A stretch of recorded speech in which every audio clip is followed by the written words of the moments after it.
Yeah, I have no idea what just happened.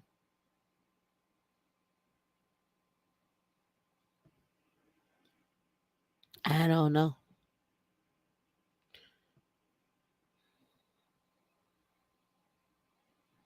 I look the thing I said. It said scheduled. I was like, it's live. I'm like, oh no. And I'm just making sure we still got people in the chat. Oh no.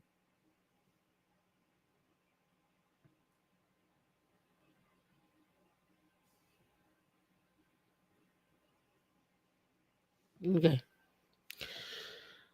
You have to join meetup.com/women in Linux for the meetups on Wednesdays. You gotta go to meetup.com/women in Linux on for the meetups on Wednesday. All right, so we saw everything with Ebony K. Williams. We seen critiques all over the place. Umar Johnson, whatever, whatever, and that's what they are. If somebody's opinion is a critique, it is what it is, right? But it's deeper than that.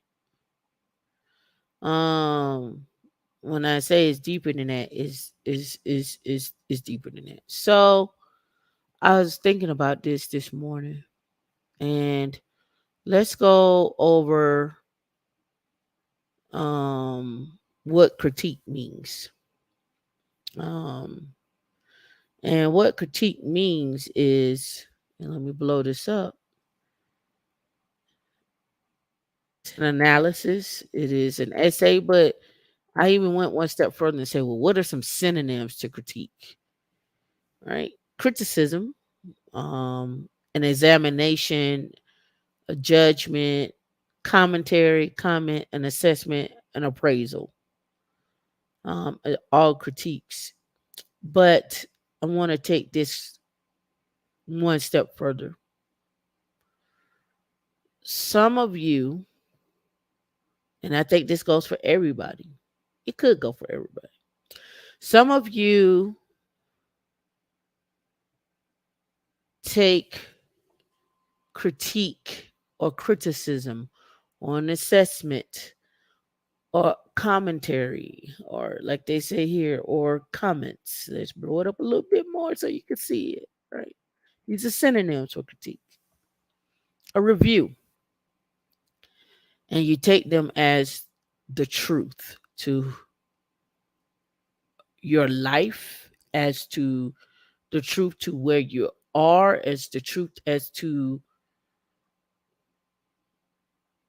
what you become, what you can become, or who you can become. And why do I say that? Because I noticed across the internet and in life in general, and I wrote this down so I would not forget it. I wrote this down for myself. People will critique your journey and that have never even started their own life. And I'm going to read it again. I had this in my head as I was thinking about this. People will critique your journey and have never even started their own life. And when I was thinking about that, I was like, let's dive into that a little bit more. In fact, let me put this over here. Let me get a text edit right here. Should I get some power? And let me pull this over.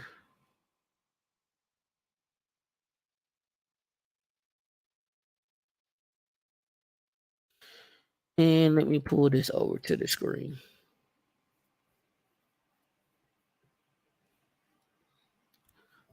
Because I like to be visual with what I say. So you get a feel of it, right? Let's go up to 64. And let's put that in bold. All right. So what I said was people will critique your journey and have never started their own lives. And when I say that, I'm saying it from a perspective of it goes back to Foolish Finance Fridays. And then I got a chart for us and I got some other things. Um I have actually 3 shows that I have written in one show, and I'm going to pull from 3 different shows in one show. So, people will critique your journey and have never even started it. So you start their own lives. And you're saying, Tameika, what does that mean? I'm gonna give you an example. If I say to you, in 10 years, you could have made a gross of 2 million to 3 million, somebody would say, she's a guru, she's lying to you. Somebody would tell you, why even listen to that person? And I even went one step further, just in my thought process, and I started looking up just, like books about how to overcome being critiqued, how to overcome constructive criticism, if you want to look at it that way.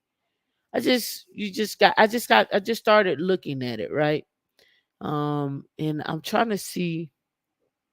It was a book that I had found, and the book was right on point with what I was thinking, and that wasn't it. This one right here. This was what I was thinking. This is perfect title. Toxic criticism, however we want to say it, right? We just go say an assessment, right? Break the cycle with friends, family, coworkers, and yourself. And this is from 2006. And I was like, that's the perfect title. This is the perfect title.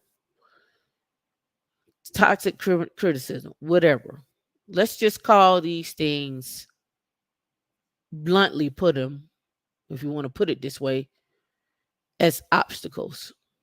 Your friends, your family, your coworkers, and yourself stop you from getting in the way of not just success, but what you see for yourself as peace, as success, as the ability to put yourself in a position to help others, the ability to put yourself in a position to help others get to where they need to be, to put yourself in a position to have people that are surrounding you, that surround you with the same, not necessarily the same mindset, but they're at peace with who they are.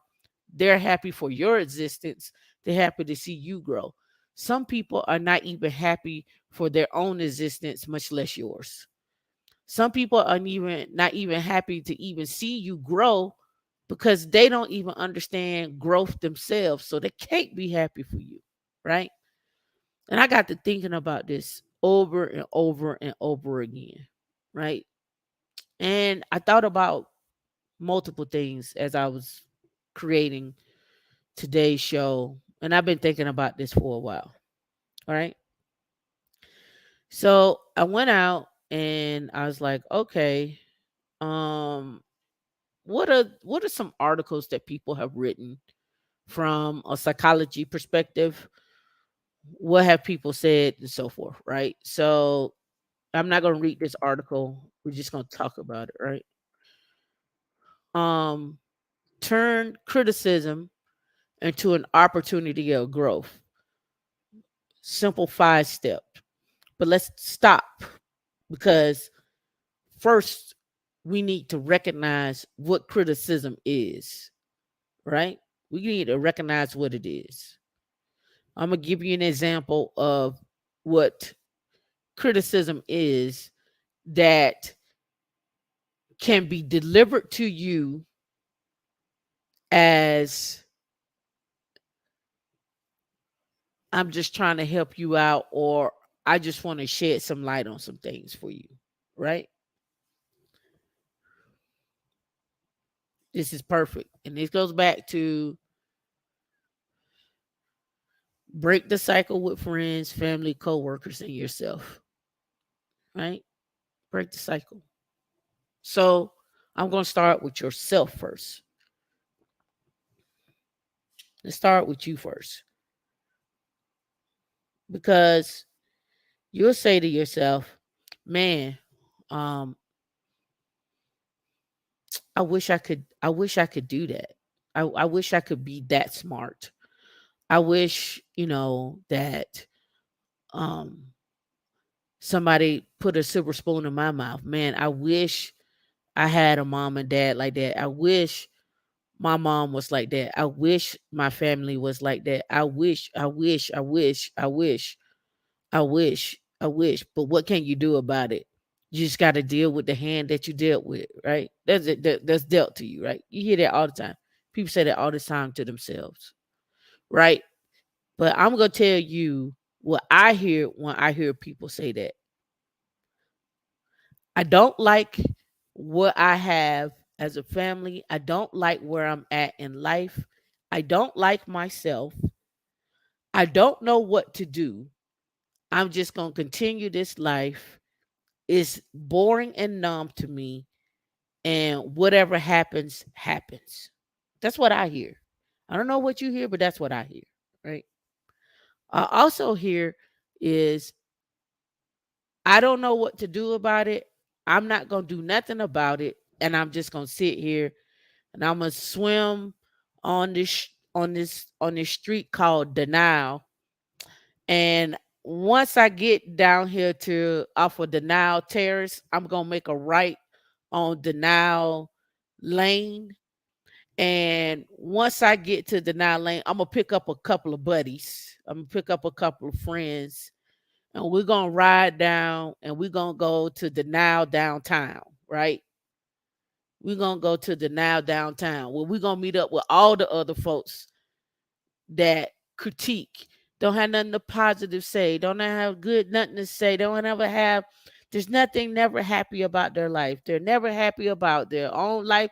They don't like their skin. They don't like their hair. They don't like their nails. They don't like your nails. They don't like how you got out of the car. They don't like how what car you drive. They don't they don't like the money that they make. But guess what they're gonna do?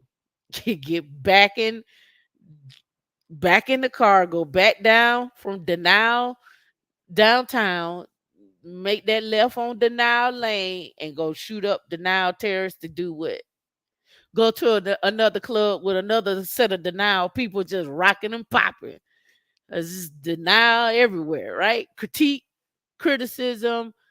I don't even want to call it hatred, just not even understanding that you're putting obstacles in your own way every single time. You scam yourself, you put obstacles, you put roadblocks, you put everything in your way. And then I got to think about why do you do that? And it's not even about just fear anymore, right? Because now I think it's just a form of acceptance. I have accepted defeat. I have accepted the fact that I'm never going to be greater than what you see I am today. What I looked up, what I was at 20, I'm still that same person at 50. I'm gonna be that person at 60. I'm gonna be that person at 70. I ain't gonna never be greater than what I am. Because I don't want to be greater than what I am. Right? Just be in denial. So I want to found this article, right? And the article says it's a simple 5-step exercise. And I'm just gonna go through the exercises by title. I'm not gonna dive into them, but we're gonna discuss later. A simple exercise to deal with criticism at work, right? And this is just something you all can do. I'm just putting it out here. And then I'm gonna show you something to that you could also do on the finance side, on your career journey side, right? So step one, take out a sheet of paper and split it into 4 columns. This one right here says is you could do this on on a piece of paper, or you could do it on a computer or what have you. And it says in the first column, write down the exact feedback. And I thought this was important because hearing it and then seeing it is two different things. Hearing it and seeing it. And a lot of you all can't see the obstacles that you put in your way. A lot of y'all can't see the obstacles that you have allowed others to put in your way too, right? Number 3, in the second column, list everything that's wrong with that feedback. And again, I gave you synonyms in the beginning of what criticism can mean. It can mean appraisal, assessment. These are synonyms. Commentary, editorial, examination, judge, an exposition, a put down, a write up. It could mean those things, right? So let's get back to it. In the fourth column, it says list what might be right about their feedback. Now, here's where you have to be honest with yourself. Is the feedback that you're receiving honest feedback? Is it a put down? Is it something derogatory? Is it something you needed to hear? And this is where you're going to have to figure out how to communicate. How to communicate when you're uncomfortable, how to communicate when you receive something, how to communicate when this person is telling you something. And it's a teachable moment where you can where you can say, I received your feedback.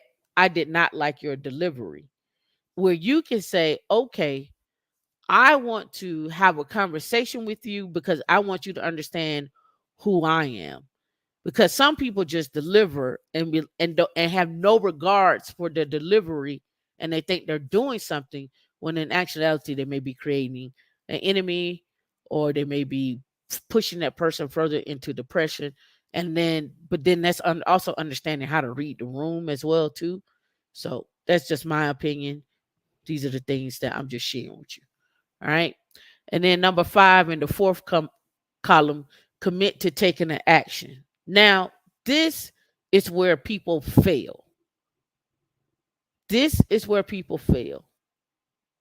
You never commit to taking an action. And like I said before, that action could be having a dialogue or a communication, a two-way communication with someone. So let's dive into step 5.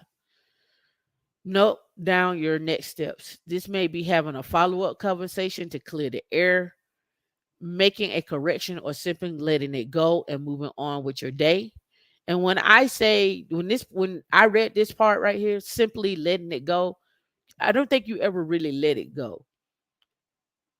And I think some of you need to figure out how to better define let it go, because it may be, I'm going to let it go today, but I still want to have a conversation a day or two from now, because right now I'm a little hot. And what I may say may not work out. So you should be able to communicate that to that person and saying, hey, I want to let this go for now, but I do have some things I want to discuss with you, because I still feel some type of way, or I didn't receive what you're saying the way you think I was supposed to receive it, or I just want to talk to you. Either way it go, however you feel comfortable, right? And it says this exercise provides structure so that you can process the feedback in a more balanced way, get back to equilibrium faster, and take constructive steps forward.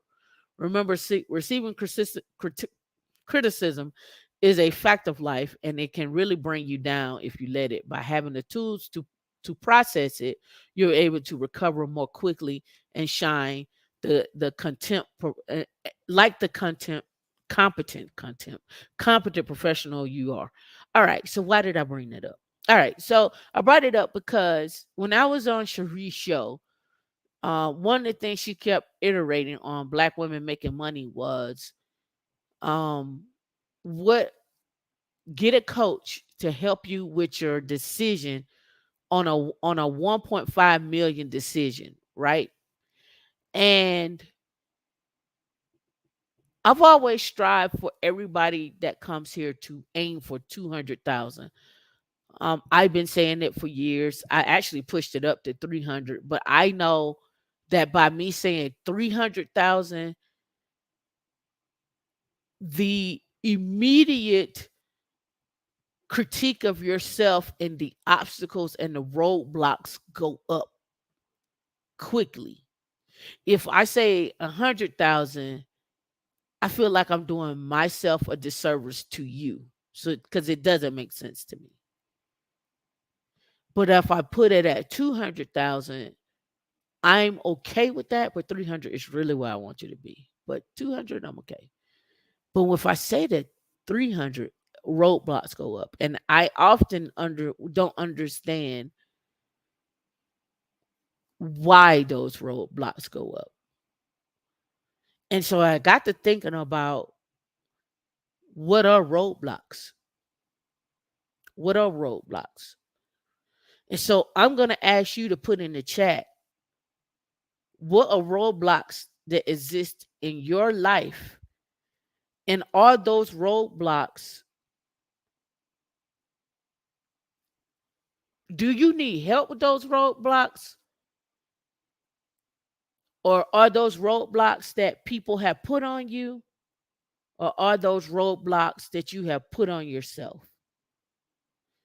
And when I was thinking about this, I was thinking about it from a perspective of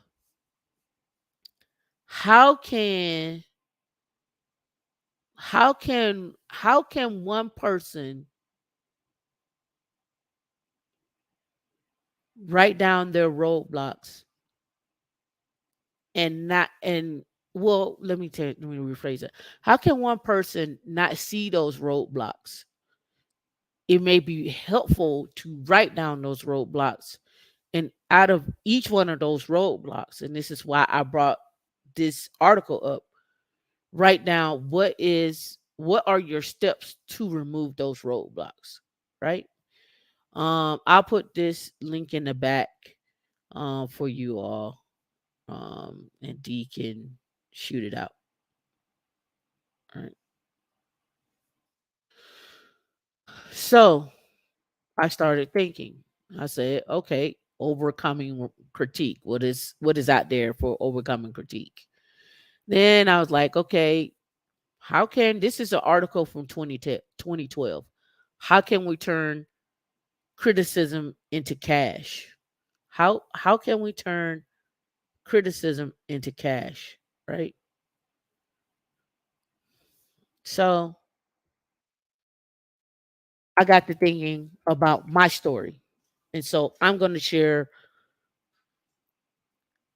the critiques that I have received on my journey, and the the roadblocks, and then my execution that I have done.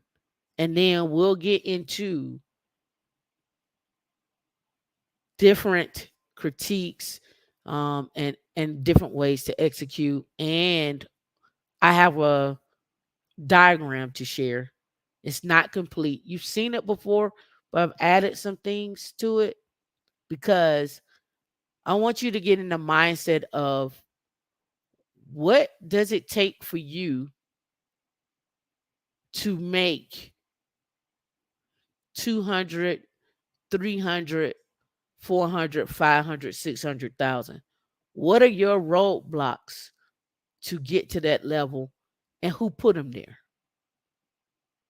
What are your roadblocks that are stopping you, and who put them there? Again, drop in the chat. What are your roadblocks right now? I know you got them. You know how I know you got them? Because you will be online, you will go out in the world, and you will always stop yourself from doing something that's great. Whatever great is for you at that moment in time, you'll stop yourself. So let me give you my roadblocks that I have had. Starting back up in tech, where let's start backwards. Starting back up to get into tech, I wanted to go to school and get my computer engineering degree. I was like, man, I gotta take calculus. I end up taking calculus twice, Cal 2 twice. Took Cal 1 once and took Cal 2 twice. The second time I took it, I got a B in the class. I was like, okay. Um, Physics. I worked really hard at physics and got through that. I didn't take that class twice. I didn't take those twice. I was just wanting to get out of there. Um, once I got once I got back into school, I pushed myself to never be ignorant when it came down to technology. Again, I'm coming from a background where I started with computers in high school, and dropped out of college um, in '95 and went back in to in '98, '99, and was scared of the screensaver, right? Um, and then from there, I just made sure that I was never ignorant to computers again. Like, it was a reason for it, and the reason was I felt I felt like if I didn't do that for myself, I will always be reliant on someone trying to tell me something about a computer when I know I could go get the information for myself. I know I could touch it, I can feel it, I can learn it. And so I made it a point to myself to say, "No, you're not gonna stop me from that fear, that roadblock, that unknown is not gonna stop me from being the best at whatever it is that I put my mind to or whatever the case may be." And so in that moment, I said, "Oh, I'm gonna know everything about a computer, the CPU, the RAM, the everything, the operating system, the kernel. Oh, I'm gonna know everything. I'm gonna know how it works, where it's at. I'm all about it, right?" And it wasn't necessarily, and this is where I think a lot of people get confused. People think IT is my passion. My passion is the passion to learn. IT just happened to be the subject I'm studying and passionate about, right? That's what that is, right? Uh, Let me get my mouse over here,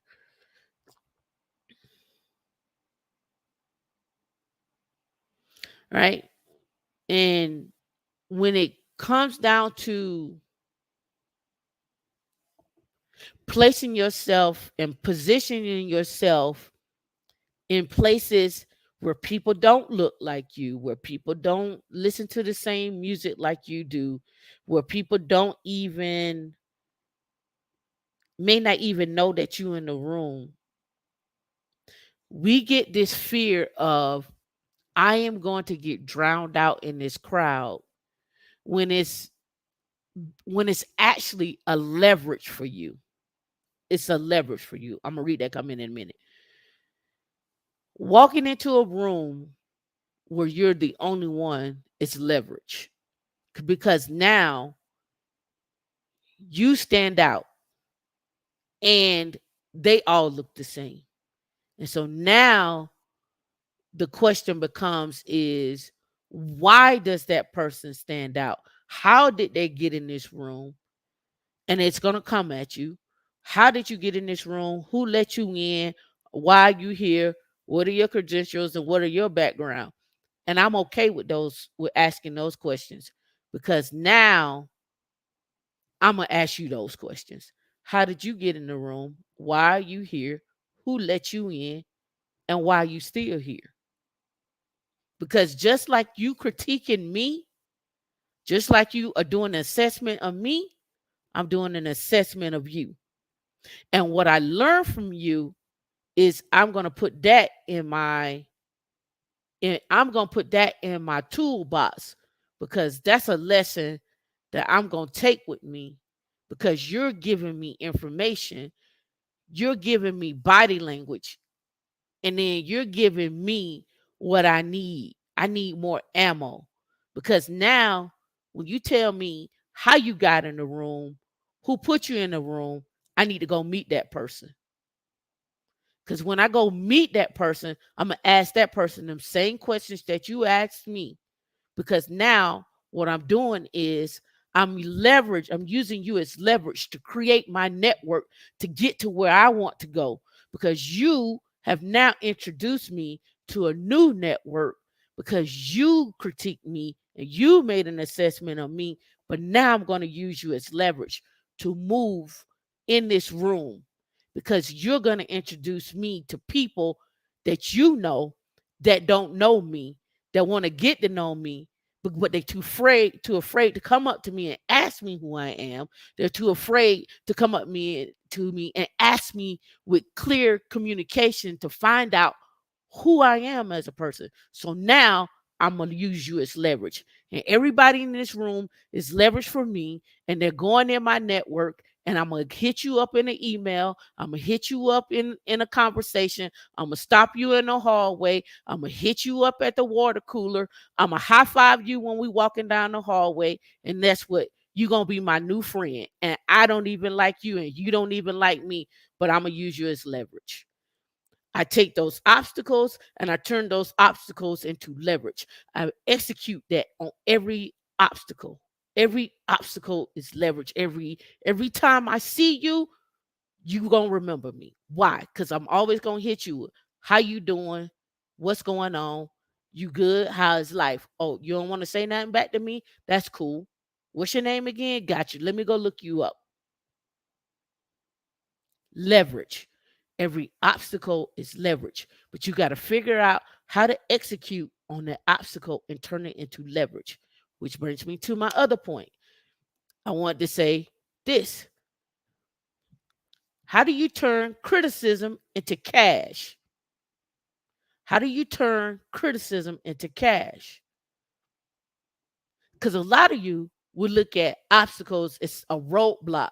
I look at it as, oh, what do we have here? Oh, you put that there. How'd they get there? Okay, I got it. Let's work. I'm going to take this and I'm going to turn this into leverage. And this is the beauty about obstacles. You won't have to take the whole obstacle. You can just take a piece of it. You take a piece of it, turn it into an opportunity. Okay, cool. Got it. We're going to turn that into an opportunity. So I'm going to read a comment and then we're going to get into this article. I think it was scrolling back up. Tech RX said, I was laughing hard yesterday. I was introduced to Thompson sampling method for an algorithm process for robotics. Good topics on criticism and roadblocks. Jawan, you said Juan or Jawan said 175 was my original goal. Now, after watching women Linux since early 2021, I gained a new perspective and build out or roadmap my tech career to get 200K or more. It's very doable, very, very much doable. You just got to remember that you put roadblocks on you. And then other people see that you got roadblocks and they just kind of pile on them roadblocks. They're like, he don't want to be successful. She don't want to be successful. So dump that over there. In fact, put that over there in down there in denial downtown where y'all go congregate at and loft around and critique each other and talk bad about each other and do nothing with it and do nothing. You don't gain any money. You don't gain no network. You don't do nothing but critique each other. And then you go home back up to denial terrace. Right.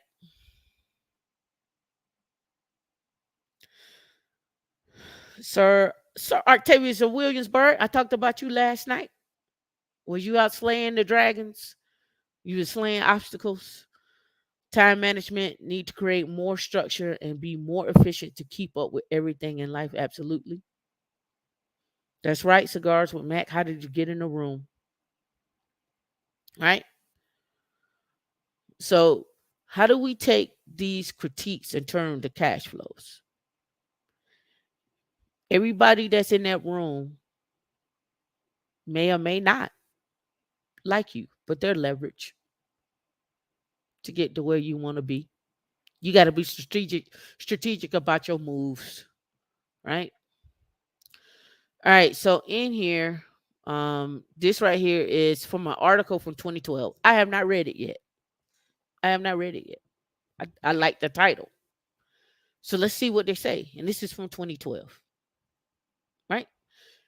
Turn criticism into cash. I can tell you how I did it, but let's see what they say. When I encourage a person to look for ways to generate extra income, I often get the response that although they may have some great money making inspirations, they're afraid of the possible reaction that they will get from friends and colleagues. Not only are you afraid of what you would get from friends and colleagues, you're afraid what you're gonna get from your family. And then I have to ask this question, and let's put it out there. You could put a two in the chat. No, put a one in the chat if you know someone in your family, or put a two in the chat if you don't. Put a one in the chat if you know someone in your family. Let me change it.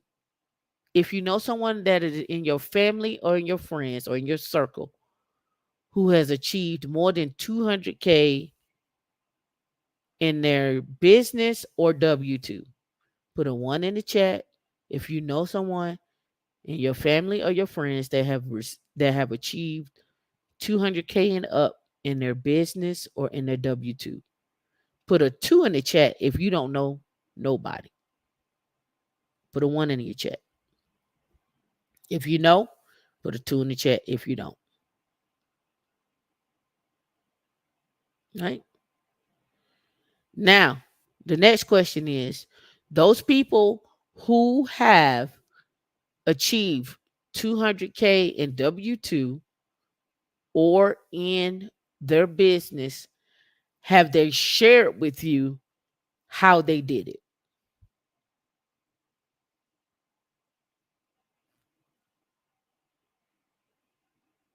Have they shared with you how they did it?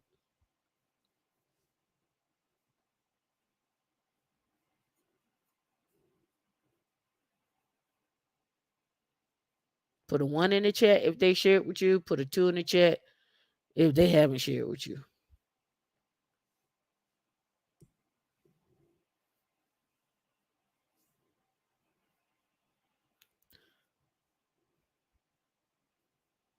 Right?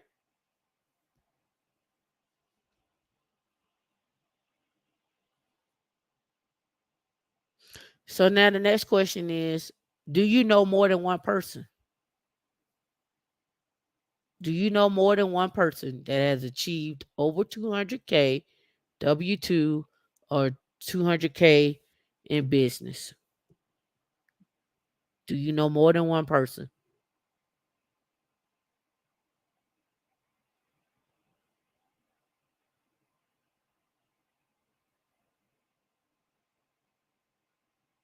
Right?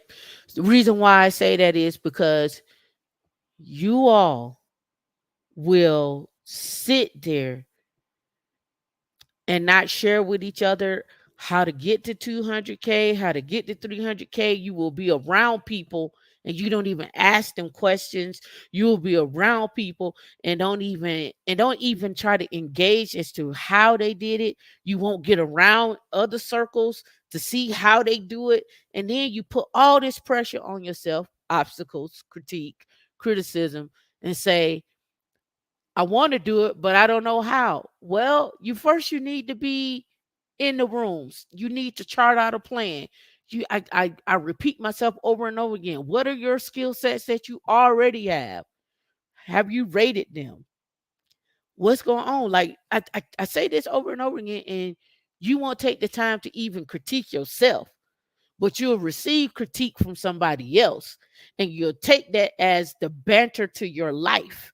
You'll take that and you're like that little white flag in the air, and you like, they said I'm a failure. You running down the street with the flag. You go to work with that flag. You come home with that flag. You're like, I'm a failure. And you out in the concert with the white flag of failure. Like you out here with that failure flag. You won't even take the time to critique and move obstacles that are in your way for yourself, that you put in your way, and you keep allowing people to put them obstacles in your way, you got to move them. You got to get them out your way. You got to clear the path. I come here every week. I show you, hey, they got $1 million job out there. Hey, they got a $500,000 job out there. Hey, get with us. I'm trying to help you get that job. Let's come up with a plan to get you to that step of 200, 300, 400, 500K. I don't talk about 100K. Y'all been coming to here to my channel owned by YouTube, and I never talk about 100K.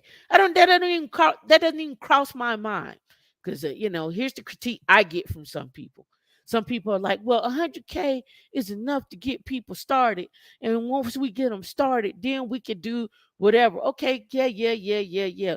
But I feel like this. I was like, 100K is not where I want you to be because I just know what it looks like for you right now. 100K. I break down the salary. Like you're not even maxing out stuff, and I got a whole diagram to show you, and it's not finished yet. I keep adding to it. It's probably never gonna be finished. It's just work. I'm working on it. Right. I'm working. I'm not striving for perfection. I'm just working on it. All right. Now, here we go. You get in a room. You don't network, and listen, um, black people. Hey, I'm only talking to the black people right now. All right. On the other side. Yeah, you on the other side. You over there. Yeah. You. Point to yourself. She talking to me? Yes. I'm talking to you and your mama. I'm talking to you and your mama. When y'all get to the conferences, stop walking past each other and not speaking. Y'all will see each other and you won't even stop to ask what your name is. What your name is, Shawty. You won't even ask. You won't even stop to talk and just be glad that you see another person at the conference that may have the same hue as you. I don't care if you don't like me. I don't care if you think if we huddle with two or three more that we starting a gang. I don't care about that. Y'all get at the conference and y'all do this. There, there she go. There's a black woman. There she go. There's a black man. I don't. Ah! Stop doing that shit. Stop. How you doing? What's going on? How you been? Oh yeah. Who you work for? Cool. That's what's up. Stop walking past each other and not even just being in a moment of like, oh damn, y'all here, you here, we here. What do you do? Where are you from? Just exchange information. And even if you don't exchange information, because some people are weird at the conference. Let me be clear. Some people are weird. However, we just got to make sure that we are connecting with each other when we're at the conference. Because that's how you're gonna build your network as well, too. Right? Everybody be mean mugging. But you know who don't be mean mugging? The ones that want to know where you from, what you do, how you get here, how you get in this room. Let's connect after this. They're the ones. And I'm telling you from years of experience, it don't be us. Now I done met some of us, and the ones that I have met, y'all know them. I bring them on the show. But it's some other ones up out there who scared to stand next to you, scared to look at you, be running so fast they trip up on their own feet. I'm trying to tell you. All right. So how do you turn these critiques, these obstacles, these criticisms into cash, into money, into your pockets, into increasing your wealth, into increasing for your retirement or whatever the case may be. Right. So let's get into what they have, and then I'll get into what I have for you. One of the biggest deterrents to creativity is our fear of being criticized, and this can cause us to abandon good opportunities to earn. All right. In simple steps to impossible dreams, there's an author, Stephen K. Scott, explains your efforts to avoid criticism subvert and suffocate your creative thinking and sabotage your launch before you even attempt to achieve your dreams. I like that. I'm gonna highlight that. All right. It says efforts to avoid criticism, subvert, and suffocate your creative thinking and sabotage your launch before you even attempt to achieve your dreams. All right. Why do we avoid criticism like the plague, sacrificing the potential gain that may be our reward for trying something new? The simple answer is being criticized hurts, right? Our subconscious will always seek to circumvent situations that bring us pain. If we try to put ourselves into positions that may lead to more suffering, our brains will assiduously, never heard that word, new word, done, new word, new word to prevent us from getting hurt. Well, last night it was let's see, last week it was solvent and this week it was insolvent. Last night was what was the word last night? Uh largest. And today is assiduously. I'm think I'm saying that right, but we're gonna do what we do. Let me hear it. Assiduously, right? With great care and perseverance, leaders work assiduously to hammer out an action plan. New word. You're going to get a new word from us every week. New word every week. I got that coming for you, that diagram. All right. The passing of time often does little to dull the memory of hearing those hurtful words.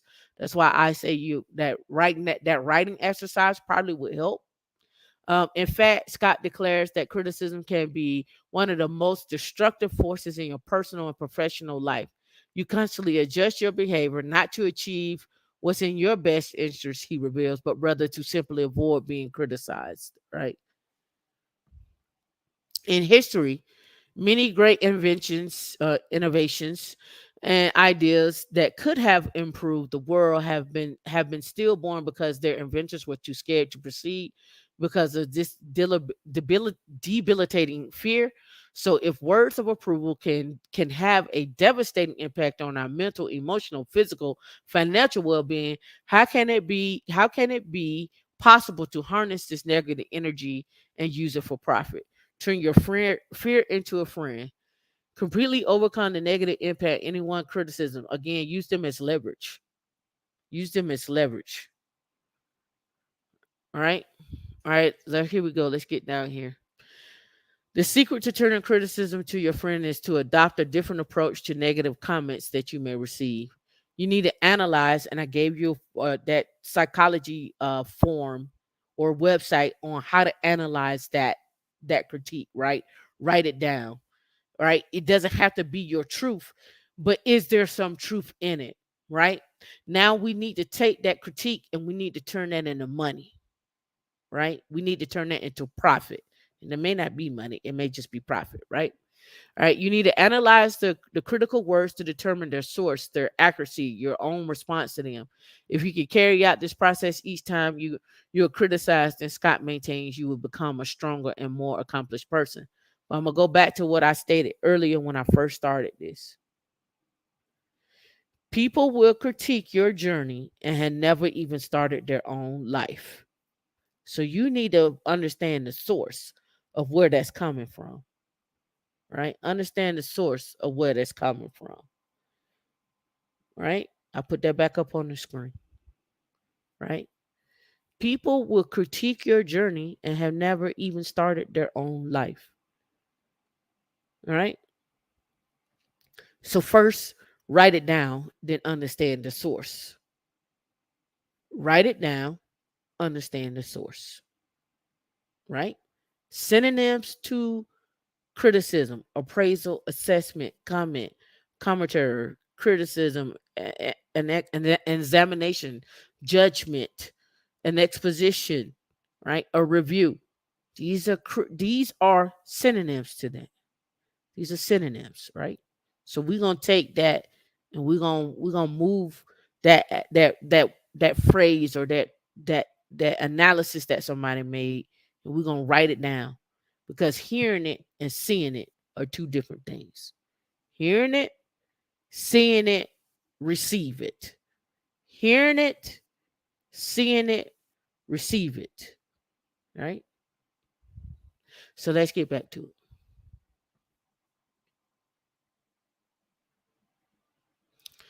When confronted with criticism, Scott advises that you try not to immediately react, defend, or attack mode. Instead, you must first say to yourself, "I'll take that into consideration." You need to consider the source. Consider the source from which the comments are coming from, as well as the truth of the statement, in order to formulate an appropriate response to what you have heard. Let's talk about consider the source, because in considering the source may actually be critiquing themselves and projecting onto you. The source may actually be critiquing themselves and projecting onto you. I'm going to say it again. The source may be critiquing themselves and projecting onto you. And you got to understand in that moment what that is and who that is, right? Considerations about criticism. For example, let's say you share a brilliant idea to generate part income with a colleague at work. Unimpressed with your coworkers reply, "That won't work. Nobody will pay you for that product, and you'll probably lose money. You'll lose all the money you invested in it. You should choose to become. You could choose to become deflated and give up, or you could use Scott's strategy to evaluate the criticism. Think about the source of the comment. In this scenario, you recognize that your colleague always has a problem for any solution. Moreover, she has never tried an entrepreneur venture in her life. Since she is a perennial naysayer and completely inexperienced in business, is she really qualified to give you critique on your initiative? Now let's flip this back, all the way back. Come back with me. If I say, let's go and show you how to make 200,000, you need to consider the source. When people are critiquing you and saying that you can't or that it's hard, have they ever? Have they ever made 100,000? Have they ever made 200,000? And if they have never ever made 100,000, or they have never made 200,000, how and why would you be even considering that criticism or critique from that person who has never? And let's go back to my statement once again. I'll bring my statement back up, because this is the theme of the show. Bring my statement back up. Oh, it's behind here. Right here. We'll close that up. People will critique your journey and have never even started their own life. Let's add to this.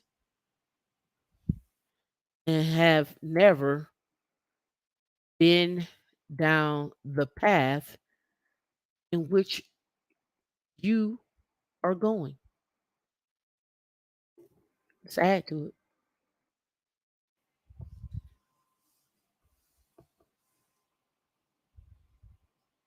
right?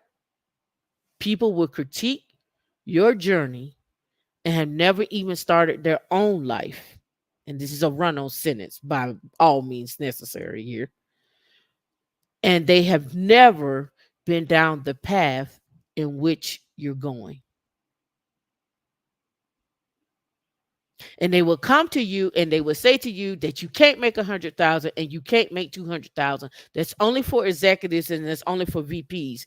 And everybody here who has been to the meetup knows I drop $200,000, $300,000, $400,000 jobs all the time. They're dropped in our Slack all the time. Maybe I should start scaling it back to 50,000 because that's where y'all like to be. Y'all like that 50,000 thing. Y'all like we gonna go to the moon with 50,000. We going skating with our 50,000. We gonna buy a new house and a new car with our 50,000. D, give me some music. Like we gonna do a lot with our 50,000. We going to the moon with our 50,000, 50,000, 50,000, 50,000. It's say y'all say it so much on the internet. I hear it so much.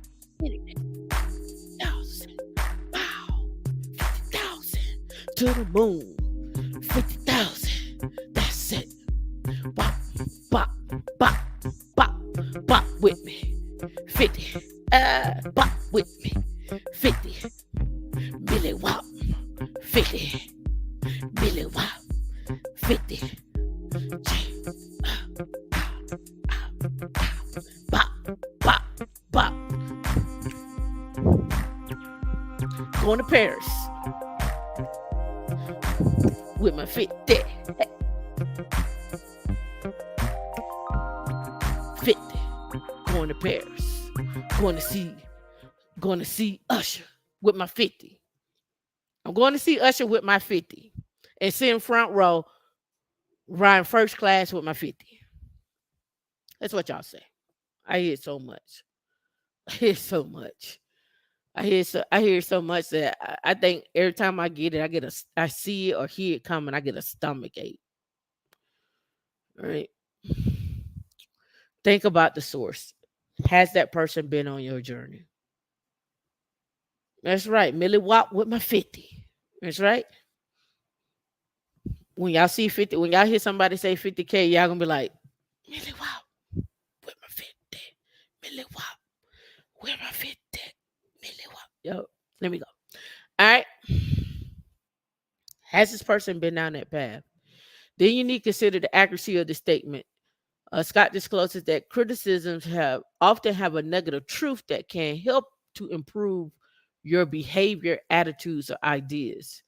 In our example, the negative comment could allow you to recognize that you need to get expert advice from an experienced business owner to ensure that your concept is feasible and potentially profitable. You need to get with people who already been there or on their journey to be there or going in that direction. Really, people who already been there, right? What's going on, Ali Boo? So, by checking the source and the accuracy of the critical comments, you can effectively control your response to negative words. This process of analysis can help you to become wiser and to accomplish greater things as you journey along the path. In other words, what they're saying is find a mentor, find a coach, find someone who's actually been in this space, find someone who's actually doing it. Set some time aside. Stop being cheap. Pay the person. Pay for their time. $20, $50, whatever it is, pay for their time so you can get your time. So you can get exclusive time. Not everybody cramming and asking questions for them and all of that stuff. Pay for your time so you can be exclusive, so you can ask your questions. Pay for your time. You're making and I'm gonna put out there, you making a 2 million to an up decision. You making a 2 million and up decision, and I'm gonna show you why I say 2 million. You making a 2 million up decision, and you keep sitting there, listen to somebody who ain't made it past Millie Wop 50,000, Millie Wop 50,000. They ain't made it past that. Stop listening to them. Stop listening to them. They still. No, ma. I was gonna say something. I ain't gonna do it. Right. So how did I come up with my own plan, right? I'm going to put this here. Managing a fear of failure, perfectionism, and comparing yourself with others. Have you ever been afraid of failing something and so decided not to try it at all? Right? So now let's get into, I ain't finished this yet. And you can critique this. It's okay. Because it's still a work in progress. And I'm okay with that. Because I go back and forth with this right here. Something that I've been working on. This right here is not necessarily a retirement plan. I'm going to blow it up in a minute. But this is a plan. But I've shown this before, but I keep adding to it. So this 2 million or 2.5 million, whatever the case may be, is the 200 is because I need for you to be an accredited investor. But people will like dog this out. But let's start with what I call this right here is your foundation. Right? I call this your foundation. Right? And in your foundation,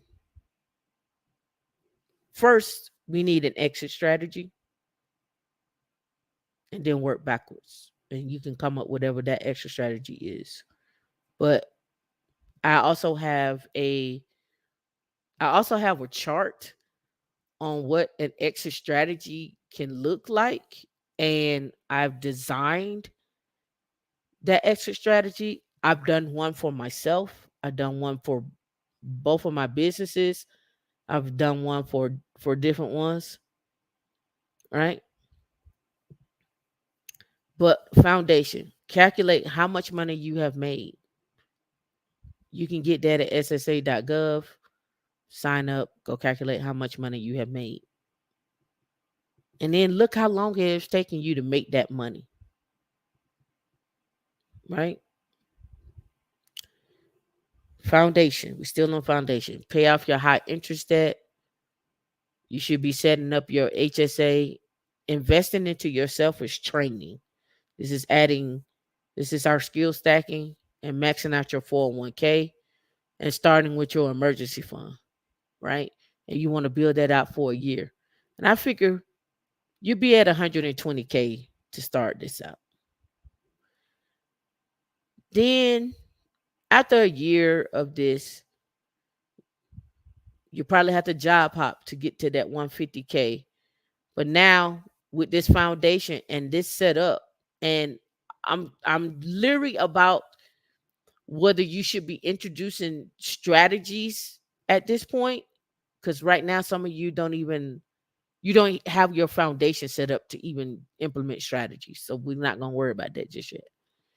But here, investing into a CD, some stocks, REITs, municipal bonds, life insurance outside of work, buying some land or a house, finding a CPA or CFP.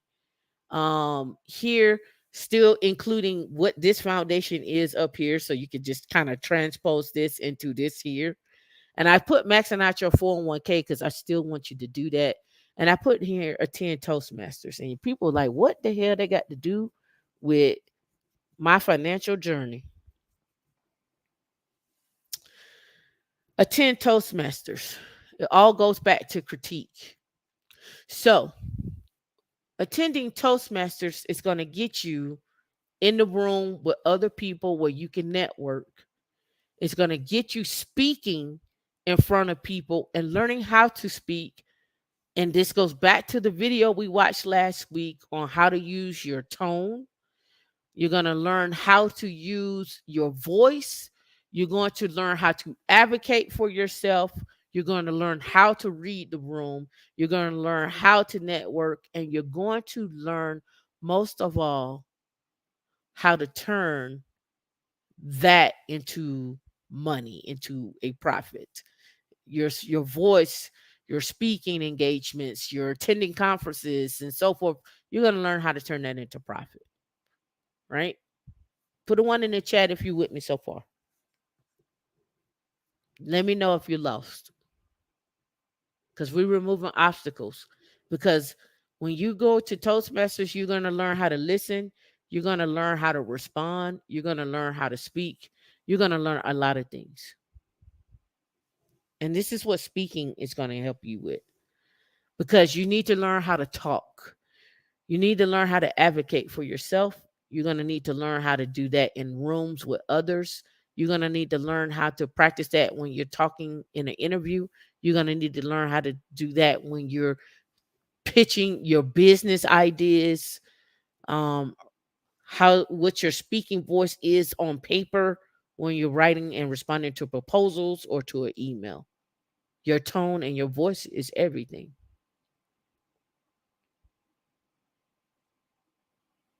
right?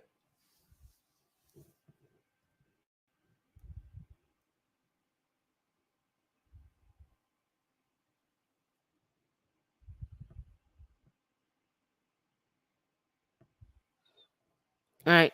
Next up, this year one, 150. Now I figured by year two you be on your way to 175. And then this is again still attend Toastmasters, but now you need to start looking at masterminds. You need to start looking at conferences. You need to look at the three bucket strategy, and there are different strategies. And there are different strategies. There are different. When I say strategies, I'm talking retirement strategies, right? Shout out to Intentional Millionaire, right? I figure you'd be about at 175. And listen, this by no means are absolutes. You could be down here at 200 and do this. You could be at 250 down here and do this. It's just I just put some numbers in there just to show some growth, right? Replace them numbers with whatever you want to replace them with, right? Replace them with whatever you want to replace them with. Let's go even further. Let's replace these numbers, right? Let's do the 200. Change this to 250. This at 300. Right? And here's the thing, do when you start doing this, you really probably should be finding your CPA and CFP down here. But I figure most of you probably gonna be paying out some debt, so you ain't gonna look at that just yet. So I kind of moved it to your second. I mean, your first year, you start getting into it and you start studying finances. You'll start doing that, right? All right. So we'll say a minimum of 200K and up, you're an accredited investor, but you started out down here. I started down here with 120, 175, and 150, 175. So I'll put it back so we can be consistent. Like I say, you can make this whatever you want. So I go put it back. 120, 175. I mean 150, sorry. 175.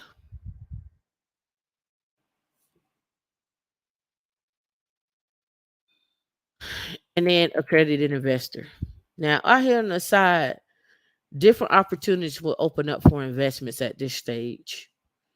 You will start to be able to invest in not necessarily pre-IPO, but different funds. And I actually have pulled up some different funds to invest in. You would start investing in um putting more money into, because you want to bring your tax liability down, and but you want your money working. You probably do more in your brokerage account and so forth and so on, right? And then this last one, retirement. I didn't schedule you out for 5, 10 years, because again, I'm still working on this pyramid. This is just where I'm at for in a 3-year journey on this. But what you don't see on here is looking for jobs that are doing more than 4 to 6% in your 401k. And I haven't wrote that in there because I did a video on that, where you there are companies that do 10% to 25% in your 401k outside of what you do. But I'm still working on this pyramid. Um, and let me know in the comments if this made any sense to you of what I talked about. If this and turning that critique into a roadmap, into profit, into leverage, those obstacles, you can remove those, or you can use them as leverage, or you can leave them there and go and backtrack and go down another path. That's on you. But I hope this makes sense to you. All right.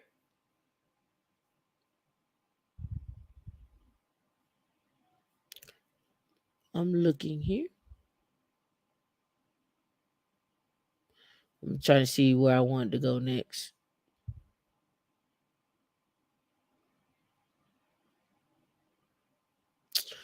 All right.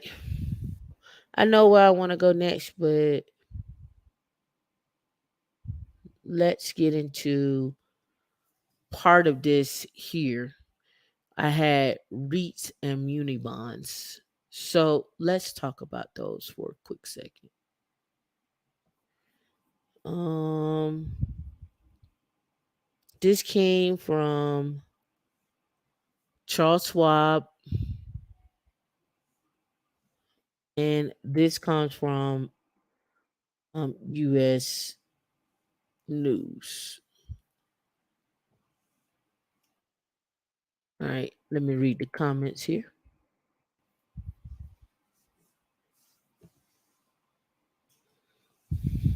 All right,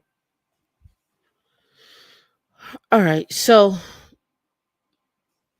on this pyramid, this foundation here, this 120K. I really hate that I had to put it down at 120K because I don't like talking nothing less than 200 because it just doesn't make sense to me. It's a conversation of roadblocks. It's a conversation of just it don't sit right in my spirit. Right. It just don't. Okay, so um REITs and muni bonds, CDs and stocks. Last week I talked about your 401k. For those that were not here, let me do this. I do a calculator online because it's a little bigger. And what I'll do is I'll pull up my text pad so we can keep track of everything.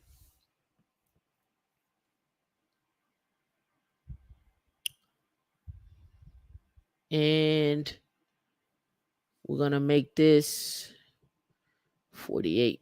All right, so we start out. Mm, do we want to do 200 or should we do 180? D? What do 200? All right, 200K. It looks better when I do it like that, right? Um, salary. Get a nice little job. Get a job offer.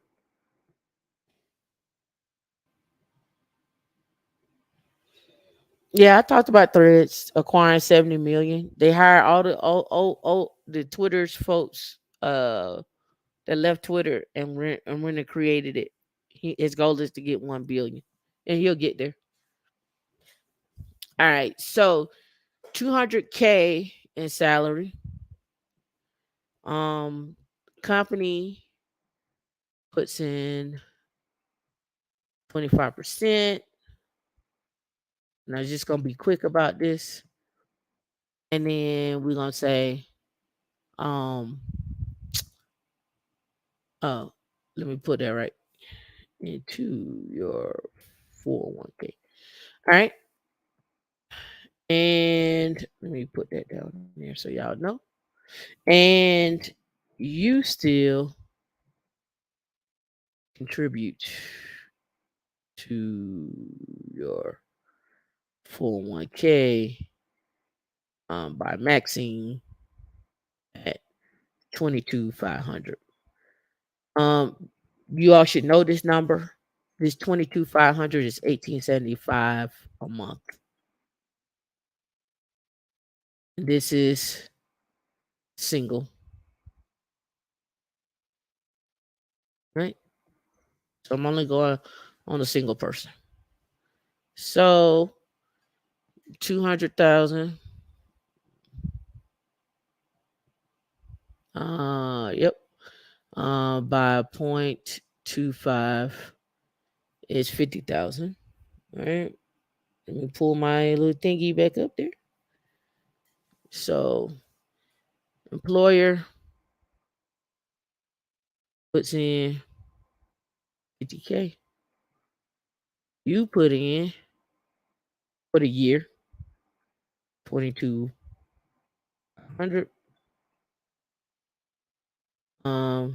Totaling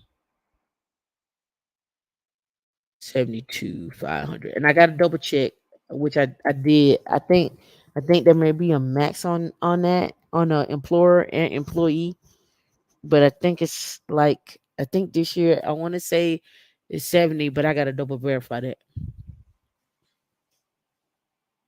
I got to double verify that.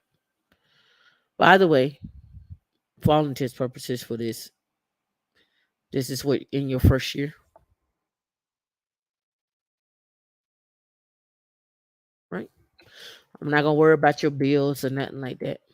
I'm just trying to show you that this goal here is achievable on the W2 side. Um, Let me get my book. Hold on.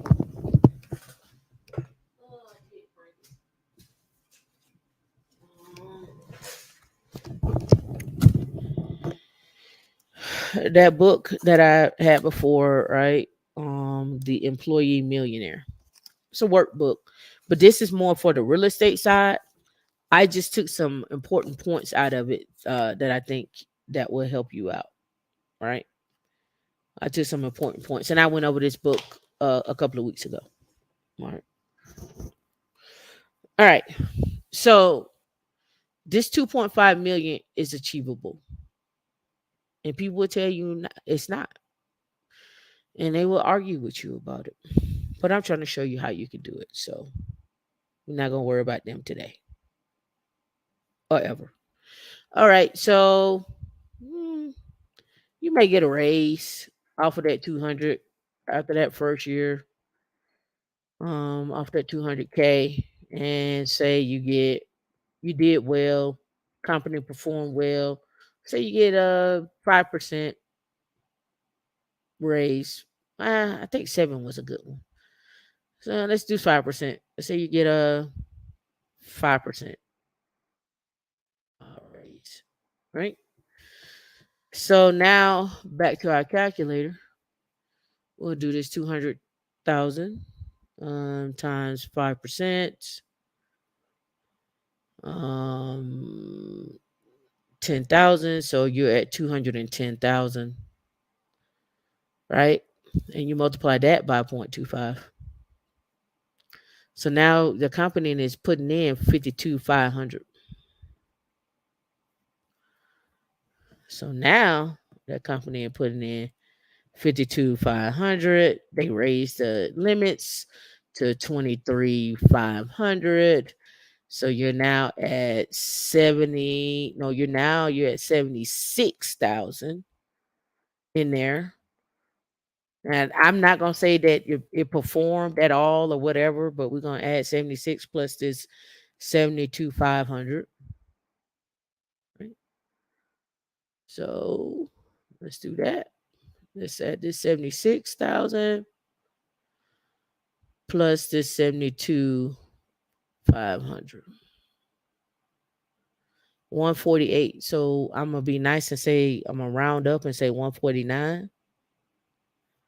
Well, I can round up and actually say we're gonna say approximately 150K in 2 years.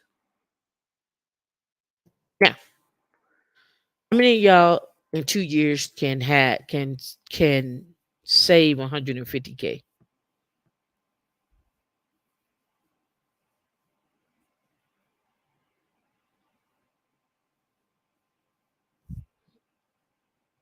How many of you got 150K saved up?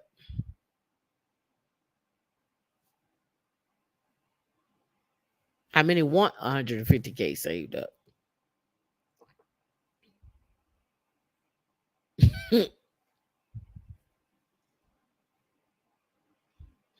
Right? I'm showing you this because you have the opportunity now. And it's funny. I was talking to a guy Wednesday from Scotland. And he said he's been traveling to the States since 1988. And he was a director over supply for this company. Um and he goes around the world, um from Dubai all over, right?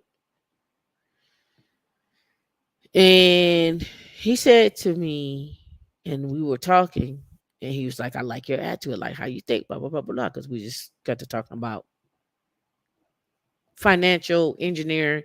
He's a mechanical engineer. I'm a computer engineer. And he said, your greatest earning potential is between 42 and 55. And I said, I think now the greatest earning potential that people have is 30 from 35 to 55. And if your greatest earning potential is from 35 to 55, why would you waste your time letting people or yourself pile on roadblocks when this is your greatest time to earn? Where you have, hopefully, you have your mind, you have your spirit, you have created a network, you have made some failures in life that you know that I don't want to go back down there. So I know what that road looks like. So I'm not going to do that. Why would you not be setting yourself up for the greatest earning potential in your life? Why would you not want to be at the max of that? When I say at the max of that, you got your network, you got your spirit, you got your mind, you got your health, you got your people, you got everything lined up in front of you so you can be successful. And yet you would still choose to go over here and steer this way to not be successful. What about success in your life scares you where you're willing to always accept fear?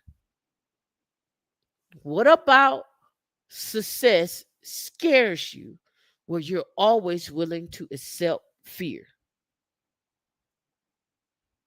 And why do you allow fear to control and manipulate your earning potential, your network, your ability to have family, your ability to have friends, when there are things that you can put in place to protect you from any of those things that you're fearful of? You're fearful of losing money to marriage, set up an estate, set up a trust. You're fearful of losing your job. Don't do stupid shit. Like what has you by the that keeps you from excelling in your life and having people who excel with you in your life, where you would stand there and you would sit there and you would be like, I'm not going to do it. What is that? And I'm talking to you from a standpoint of, I was once there. And Leith, I'm going to call you out by name, asked me, he was like, why do you have so much confidence? And the simple answer is, if I don't have it in me, you damn sure ain't gonna put it in me, because you ain't gonna even put it in yourself. You got to have the confidence in yourself to see that you have the potential.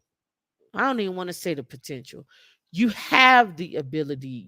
It's in you where you can be one. two, three, four, five, six, seven, eight, nine, 10 millionaire. And people will say this, and this is my favorite line. If everybody running out here being a millionaire, who gonna work for them? The millionaires that are lower than the other millionaires. That's who gonna work for them. That's how it works. So, do you know how many millionaires are created every day? I gave this stat before.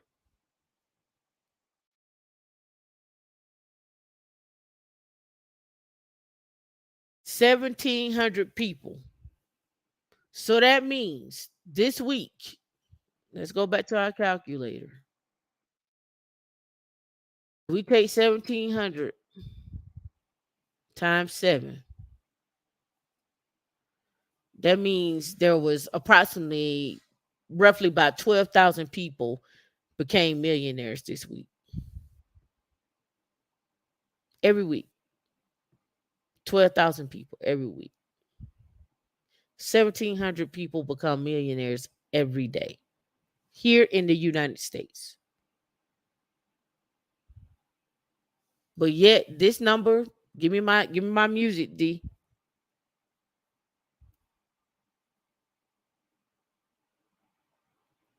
This number right here, my milliwap number, got y'all in a chokehold.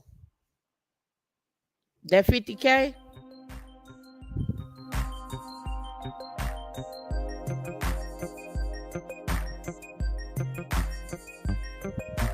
got you in a chokehold.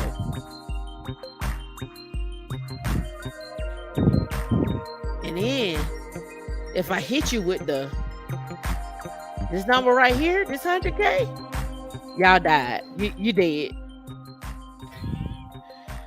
If I hit you with the 100K, you gonna fall out.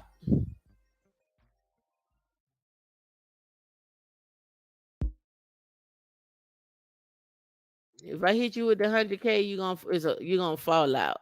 I need a fallout gift. Oh, I don't need that. I don't need that. I need a man. I need a man falling out. That's what I need. Man or woman. Person falling out.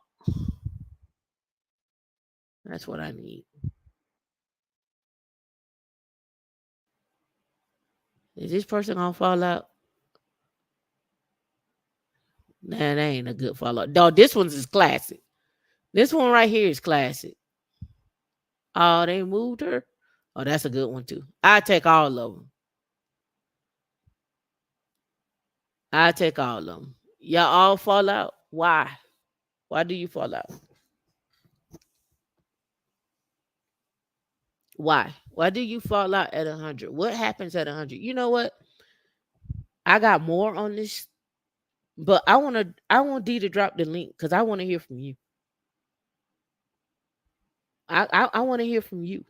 I want you to tell me what has you stifled when somebody mentions 100K.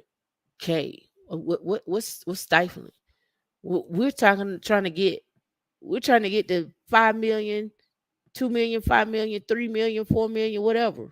M's, big M's. Why are we stifled at 50?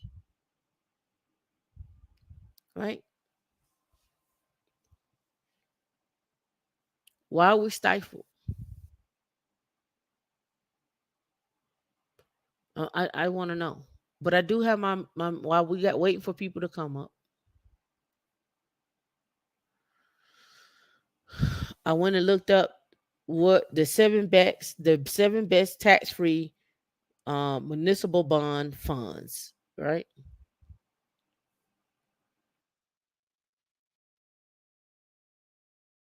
And I'm gonna jump down right down to them. And then let me back up because you may not know what muni bonds are, right? They're tax free. They don't help lower your tax though. Let me be clear on that. These are just things growing tax free. This goes back to that three bucket strategy: tax deferred, tax free, and tax right now, right? That's what that is, right? All right. So you're tax free, right? This is just another way to do tax free with muni bonds, right?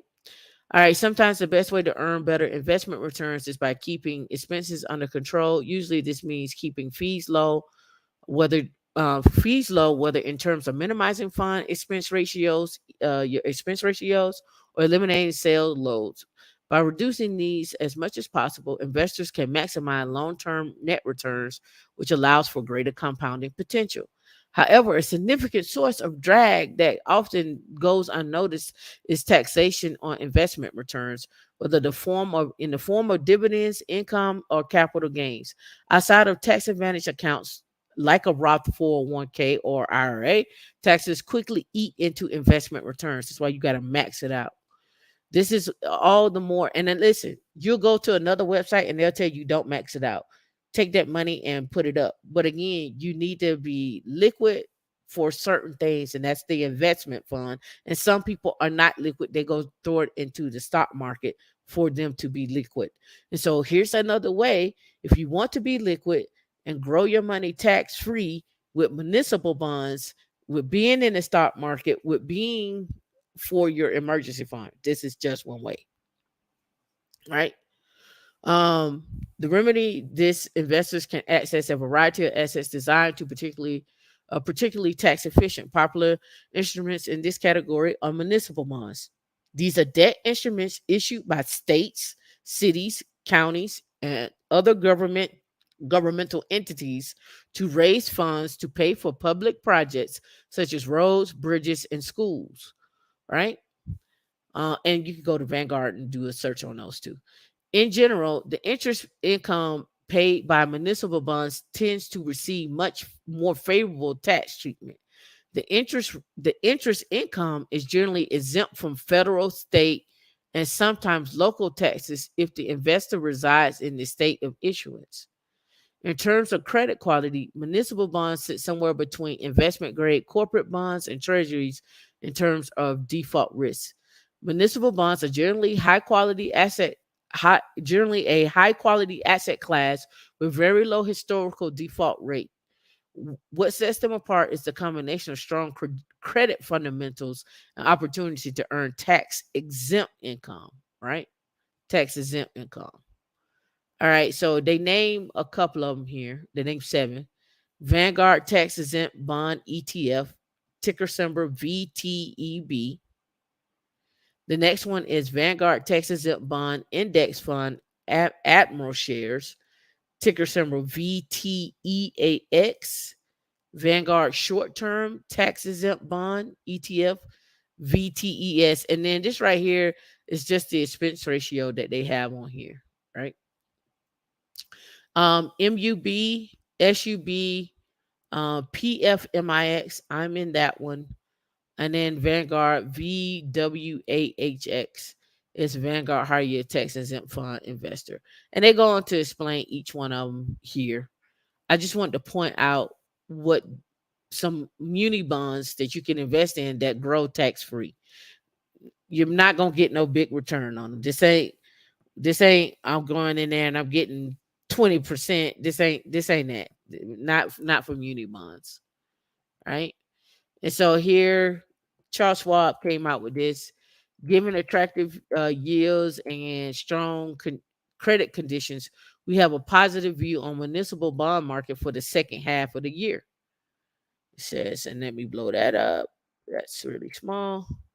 The old saying says, the more things change, the more they stay the same, appropriately summarizing the municipal bond market. Despite an awful 2022 for total returns and event for first half of the year dominated by concerns about banking instability and the debt ceiling drama, the outlook for muni market is largely unchanged. Given the combination of attractive yields and strong credit conditions, we have a positive view on the muni market over the remainder of the year, right? And let me go down here. That's their view, but it's here they're showing here. Just 2 years ago, the yield for the broad index of muni bonds was 1%, right? Which was near the lowest in the history of index. In dollars and cents, it would take a portfolio of $1 million to generate $10,000 of interest income. An investor would need a very sizable investment for not much income. That's no longer the case. Since July of 2021, the yields have increased to above 3.5. To generate the same income of $10,000 of interest, an investor would need a portfolio of roughly 280, which is still a large amount, but it's far less than 1 million. Now, like I say, the municipal bonds don't grow a whole lot. It's just a way to be in something to grow tax free. So if you got like some extra money, like $1,000 or $10,000 or something like that, go buy you some muni bonds that'll grow tax free, and you'll be in your little three bucket strategy, right? Right. It says municipal bonds. Okay, they're telling you about what is who has them: city, states, local, and so forth. While 3.5% isn't as a high yield as offered by other fixed income options, municipal bonds are the one of the few investment options that are often exempt from federal and potentially state income taxes. So adjusting for this, they are attractive relative to alternatives, right? So again, you want to grow some money tax free. Municipal bonds is just one way. And I'll drop this article. You can go read this article here on Charles Schwab, but I want to talk about it. But D, nobody came up. Nobody got obstacles, right? We all millionaires out here. Oh snap! If you all millionaires, don't forget to like, subscribe, and donate to Women in Linux. Don't forget to go purchase some swag as well too, right? If you like what you hear. If you like what you hear. All right. So that's municipal bonds. So Ramit came out with this here. You driving while watching. All right.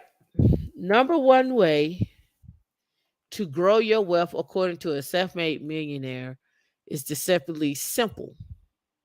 All right, let's hop down here. Start investing and gradually increase the amount. So back on my pyramid right here, I have you need to calculate how much you made, pay off your high interest debt. You can use the snowball method there.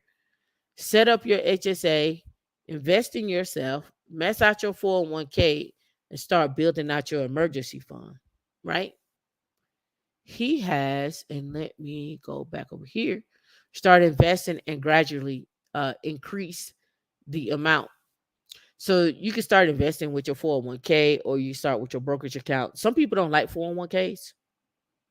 Some people don't like that. They think it's a waste. All right.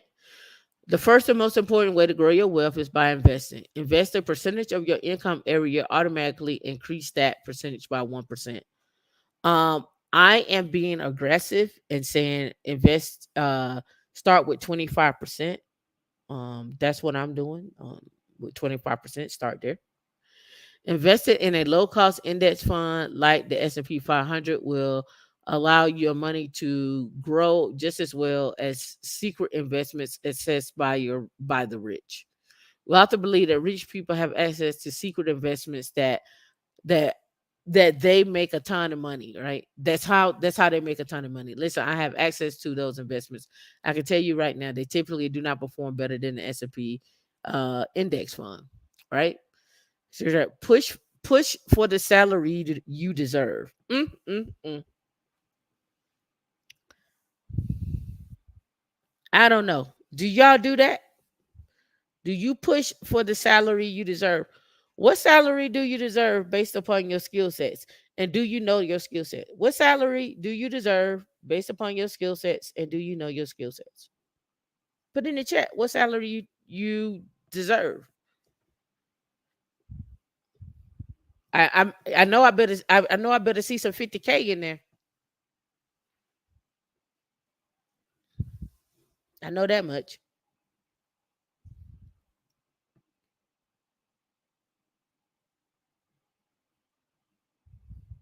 What salary you think you deserve? Don't be shy now. Mm. After learning, thank you so much. After learning how to invest your money, the next step to growing wealth is pushing for a fair wage. Learn the skills of negotiating your salary and getting paid, but also learn to get more skills. Learn to get more skills. Companies may still be deflating their public salary ranges, so it is important to continue negotiating for your top dollar. Pay experts say that the high end of the compensation range should be 40 to 60% more than the minimum. In reality, however, the average job listing salary range is around 28%. Doing your research, networking, connecting with others, getting your certs, making sure that people that you're currently networking with and are aware of what you're doing in terms of like managers and so forth. um that's what you should be doing. It says right here, offer, and this is my main this thing. It said when it comes to negotiating your salary, you can ask recruiters to you can ask recruiters in the know about the salary that know about the salary for their candidates. Recruiters likely have more up-to-date and personalized information. Then when offered a salary, take that number and add 20,000. I say add 25. I've been saying that for years. Add 25 because you're not gonna see that money. 10,000. If you go from 100 to 10,000, you ain't gonna see it. You'll see it once you get to 25. I have done the numbers. Let's prove it. Let's do it. So you got 100,000 right here. Let's clear the screen. You got 100,000. Ah, clear. You got 100,000, and you divide that by 12 gross.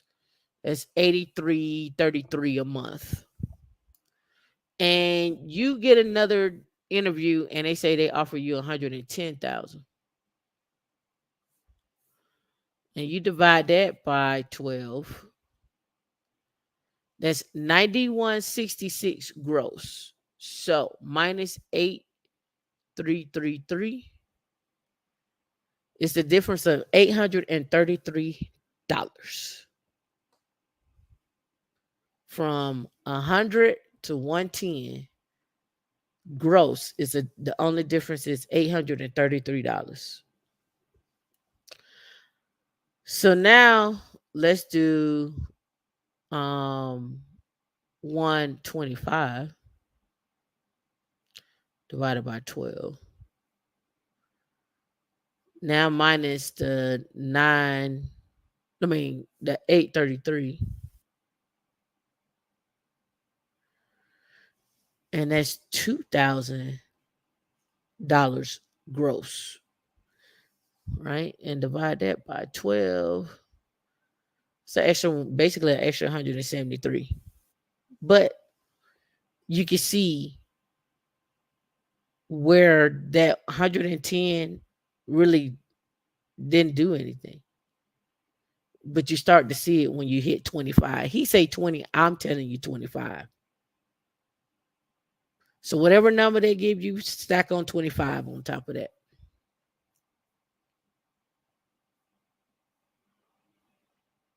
So somebody gave you 195, stack on 25,000 on top of that. If somebody came back and gave you 250, and most of y'all would probably take it. Stack on 25 on top of that. Let them negotiate in that range between 250 to 275. Let them negotiate within that. All right. The next thing he said was pursue a side hustle. I wonder what who keep telling you that. Wonder who keeps saying that. Number 4. Oh, he said 7.3, a side hustle. Oh, 7 million. Okay, yeah, side hustle. You know how to do that. These are everything I told you. In fact, if you go back and look at the pyramid, I'm even getting a little more detail. Your side hustle. Thanks for the super chat, Miss Phoenix. Thank you for the tech ties. Um, The CD, the REITs, the muni bonds could be a side hustle. Becoming a CPA or a CFP could be a side hustle. Buying and flipping land could be a side hustle.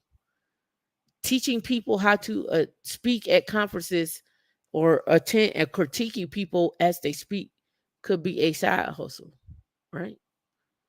Um, Another side hustle could be you could utilize your skill sets and get another job. It could be a number of things, but you got to understand you got to have some type of other income coming in so you can get to your goal. Now you can get to your goal with one job. People like, I don't want to work two jobs. I just want to work one job. It's enough that I work at work. I don't want to come home and work. It depends on how you look at work. You may enjoy it and it may be fun for you, right? And make sure I covered everything here because we're running out of time.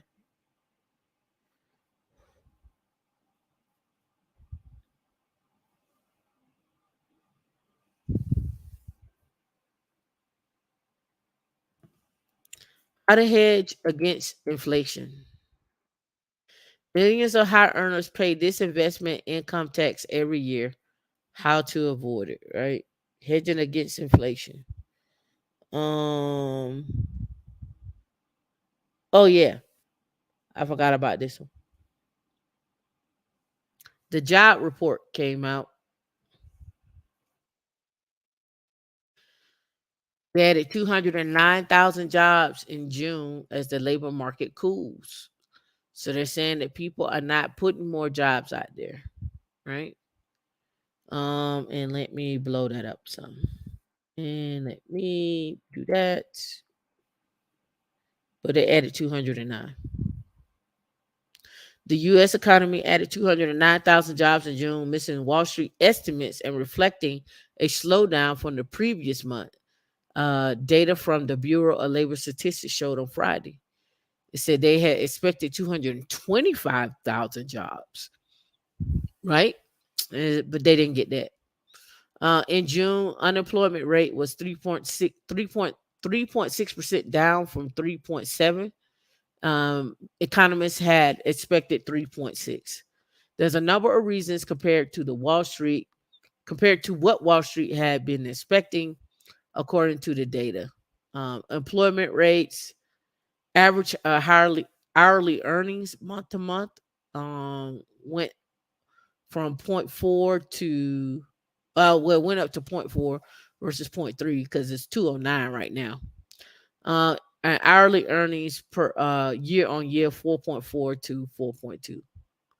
It says the employment report offered additional evidence that the labor market is slowing, coming into a better balance as job growth slows and labor supply steadily expands. Wells Fargo senior economist Sarah House and Michael Pugliese wrote in a note on Friday that said that the job growth for 200K is still quite strong, even if it's directionally slower than the scorching pace we've seen over the past year, right? And we've seen these jobs. We posted them and we've seen these jobs. Um, but that's what I have for you today. Roadblocks, critiques, things that you putting in your way, how to leverage people into that you may see as a roadblock. How do you leverage them?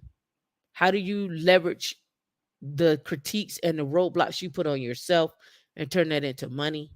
And also, when you're thinking about this, you need to write this out. You hear the critique, you write the critique out, you analyze the critique, and then you execute. And that article gives you some steps on how to do that. But even taking it one step further, how do you take that critique and turn it into profit and turn it into a way for you to earn and maximize your earning potential from the ages of 35 to 55? And on top of that, how do you surround yourself with other people that are going in the same direction? And where do you find those people at? And how do you put a vote of confidence back into your voice and into your tone and continue to do that as you learn how to speak and move in and out of lanes and become a better version, not of yourself, but a better version of a millionaire than what you see today. That is your journey. That is your homework. I hope you enjoy it. Again, tech stocks and jobs. We don't do 50K.